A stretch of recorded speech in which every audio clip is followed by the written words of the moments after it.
Da associazione, il Teatro Stabile del Veneto diventa fondazione. A Venezia la firma dello statuto, che poi il 30 settembre sarà portato davanti ad un notaio per l'atto formale, è stata ospitata a Palazzo Balbi, sede della Giunta regionale. Questo ci permette di essere degli interlocutori ancora più proattivi rispetto ai territori.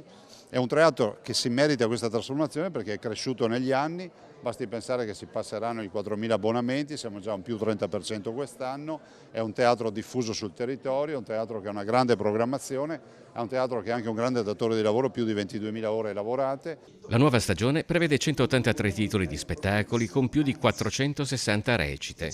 Originariamente il Teatro Stabile del Veneto gestiva il Teatro Goldoni di Venezia e il Verdi di Padova, cui si è poi aggiunto il Del Monaco di Treviso, ma i progetti sono di un'ulteriore espansione. Verona e Vicenza, Verona senza dubbio, già con loro stiamo facendo molte cose e Vicenza senza dubbio perché soprattutto sulla danza Vicenza è una grande stella internazionale, quindi noi potremmo dare delle cose a loro e loro a noi.